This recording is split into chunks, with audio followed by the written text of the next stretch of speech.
familiar with a deck of cards? Yeah, okay. So I'm gonna shuffle these a little bit, and we are gonna try to figure out together what the top card is. Working together as a group. We're gonna figure out what the top card is. That one's go. Okay, so in a deck of cards, there are two colors, right? Yeah. Red and black. So I'm gonna ask ask the group a question, and I would like for you all to give me an answer, and we'll work together to see if we can figure out what's on the top card. So I'll ask for a volunteer to pick red or black. Yes. Red. Red. Okay. So within red, there are two suits, which are Hearts and diamonds. So I'll ask for a volunteer to pick hearts or diamonds. Diamond. So that leaves us with hearts, right? So let's stick with hearts for a second. When you think about the hearts, there are two different kinds of cards. There are Number cards and face cards. and face cards. So within the face cards, there are how many different kinds of? Three. Three, which are?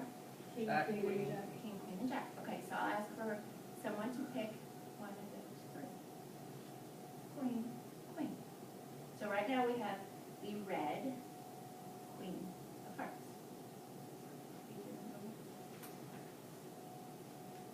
What? No way. Way. Do it again. So it's same process as last time. I'd like for everybody to answer the first question, and if you don't feel comfortable answering, you can take a pass. So what did you notice about this activity? Volunteer, go first. What did you notice about this activity? Yes. Well, I noticed that she's a diamond and these are cards. Yeah. You changed the suit. Okay. What did you notice? That was what I noticed. Yeah. You guided us down to, you let us guide it down into the king, queen, jack, so that narrowed it quite a bit. Yeah, it did. Okay. What did you notice? I wonder why you never said ace. I mean, I'm not the best at cards, but there was never an option when you said king, queen, or jack. Why did you say ace? Yeah. Okay, thank you. What did you notice? Kind of the same thing, that you switched it and narrowed it down. Anything else you noticed? Other than, we knew it was gonna be a face card. But the first one was hard because she picked red, so that narrowed it quite a bit. So she could have gone, She could could have have done chosen switch black. top, yeah. Well, what I realized about halfway through is she knew the top card. Mhm. Exactly. Okay, Definitely. Justina, what did you That notice? cheated. Did I cheat? No. Right. But you still had a chance of us not thinking it was queen. No, that you let people volunteer to answer, not. Yeah, Not but she pointing should have to kept, one. she should have kept. talk about the coin. What else did you notice? Well, it was just that, like Sandy said, you kind of know what the top card was, even though you were doing this one. Okay, thank you. You noticed I faked you out? Well, I'm curious though, because if she hadn't chosen queen, what would your response have been? So that, So so you you chose the said, heart, so you selected the king, that leaves us with two others. What's left? Jack Oh, and you queen. just. She would have guided our conversation. All the way down. Okay. What'd you know? You gave us the illusion that we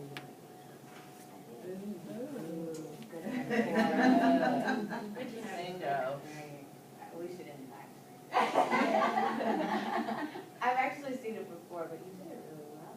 Sometimes it's kind of obvious because they're like, okay, so that means. But yeah. Emily, what'd you know? I'm so overcome by the deep psychological meaning. That it seemed like we were picking. You were very good at that. And it wasn't like you were deceiving them until the end. well, being a nurse, the first thing that hit me was I realized you were guiding us, and I thought I didn't do my observation skills weren't good because I didn't watch your shuffling well enough to make sure that you were always leaving that same card at the top.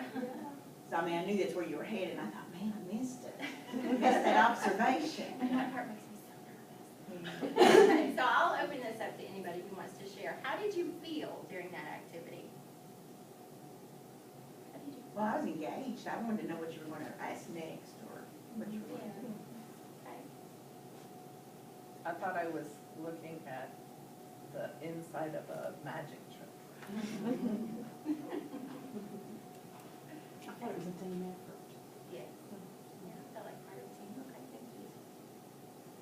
I don't know, you guys were nervous. Like, I was So disbelief. Well, like, I was just It's not like, gonna happen.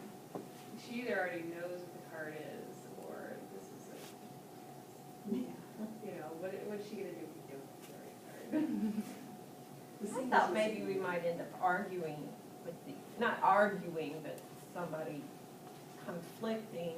That's just because of the column I'm a part of, which month, but maybe, you know, Yeah, different opinions about what it might what be. it might be. Okay, thank you. Just the seamlessness of you guiding without looking like you're guiding was pretty impressive. Well, I kind of felt let down at the end. And why? I've been played. You got I played. got played. Yeah. So what was this activity really about? Yeah. It's the illusion of inclusion. The illusion of inclusion. Nice. Okay. That's what we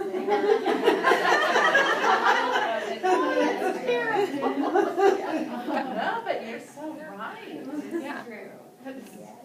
Guiding a group to get it to where you want it to go, kind of, because you knew the number, you were guiding everybody to that point. Yeah, I did. I guided you where I wanted you to go. But that is not typical facilitator behavior. That's true, that's Depends on true. where you are. Not in what Depends on where you are.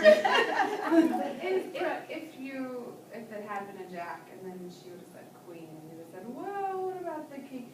Depending on how long that would have gone on, as a participant, you would have been like, you know, like, and so as far as like meetings go, you know, the facilitator has the end in mind.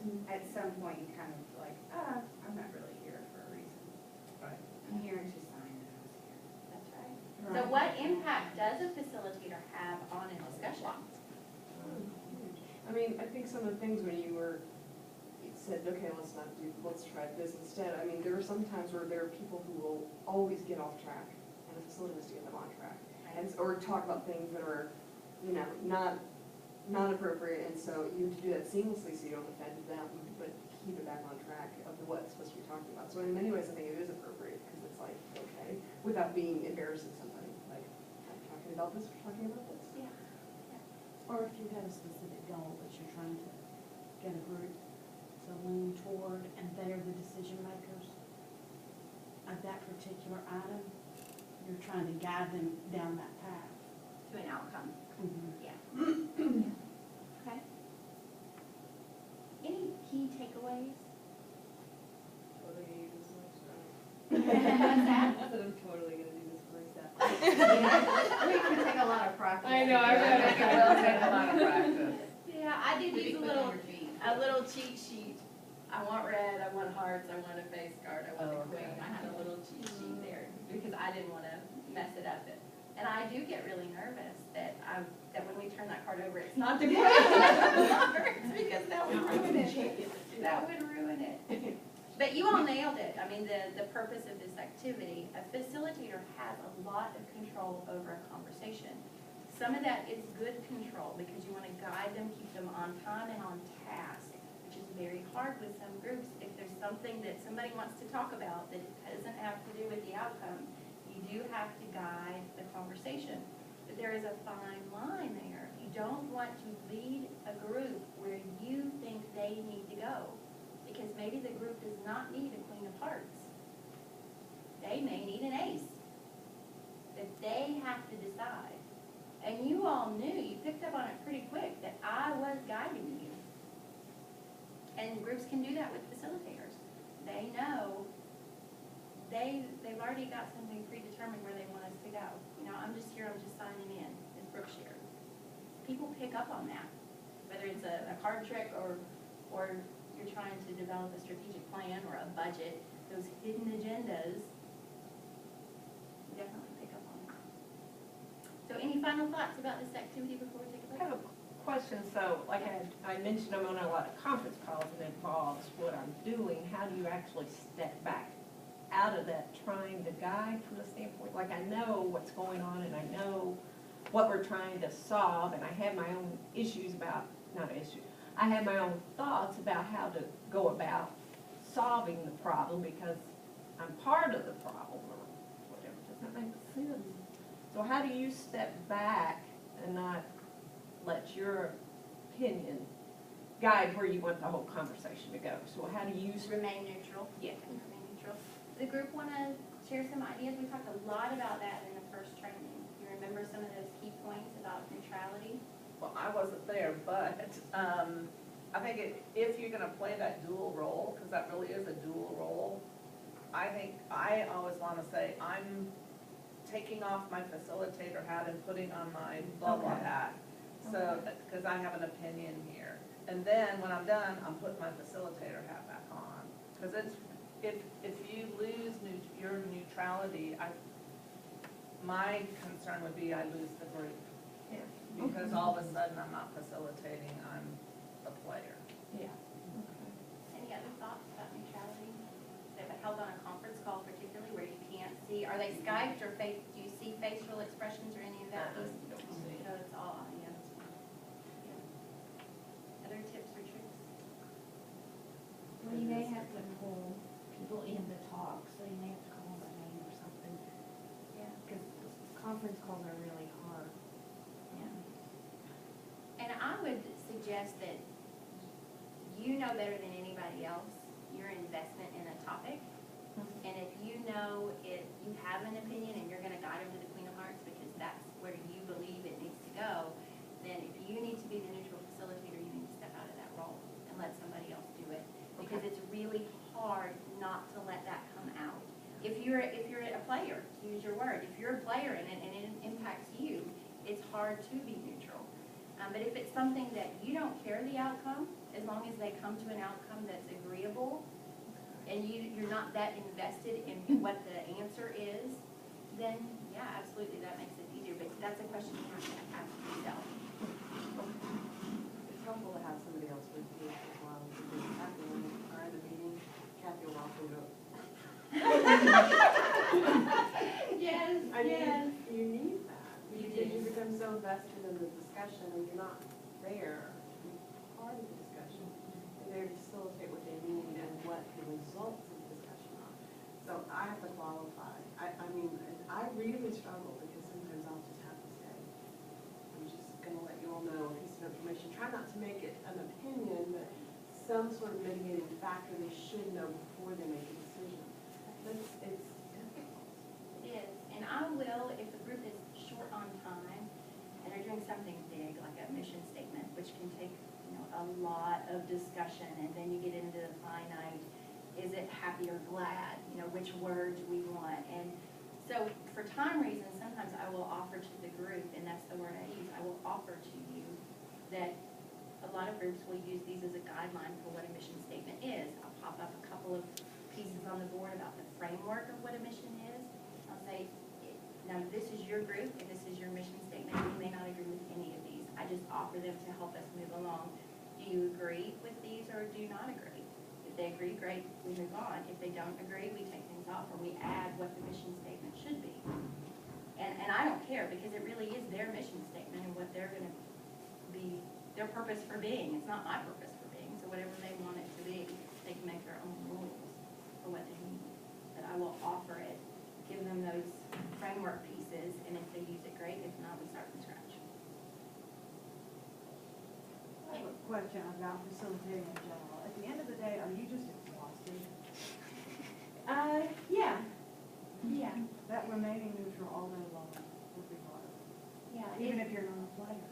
It is, and it's not physical as much as the intent listening is the hardest part the cognitive skills to think critically and then creatively about how you're gonna take that information and do something with it, and trying to summarize what people are saying does get really, really exhausting. And at the end of meetings, I do get tired, and that's something you have to either fake it till you make it at the end, because the group lives off your energy too. And I tested this last week with 2 groups. It was two days back to back, and there were 2 different groups. And the energy the second day in the afternoon got really, really low, and mine was low too. I even said the word follower. Follow me. I get tired of my words. Luckily, they were all from Kentucky, and exactly what I meant. But the energy really got down, and the second day, and there were a lot of report outs, and everybody was clapping and showing the love, all of that. Then the second day, I thought, I'm going to try something different to try to keep all of our energies up. And so I did choreographed clapping, and after all the report outs. So after the first one, I said, we're going to do 1, 2, 3, clap. 1, 2, 3. So 1, 2, 3, 2 claps. So you all do it with me. 1, 2, 3. Very good. 1, 2, 3, 3 claps. 1, 2, 3. All right. So this half of the room, I want you to do 2 quick claps, and then when they're done, this half of the room do 3 quick claps. 1, 2, 3. Very good. So we did those kind of things in the afternoon, and it just made a huge difference in the energy level. Now, this wasn't scientific. They could have just been more energetic people, but it definitely made a difference in the energy of the room. Even when mine was faltering a little bit, to shake it up and do something different. But that's another thing about being tired, because you were astute enough to understand that you had low energy, so she's still listening, and she's already coming up with other tools to use to pull that up, even though she's still listening. And that, to me, that's the exhausting part. You're almost having to think 1 or 2 steps ahead of being present. Yeah, it's challenging.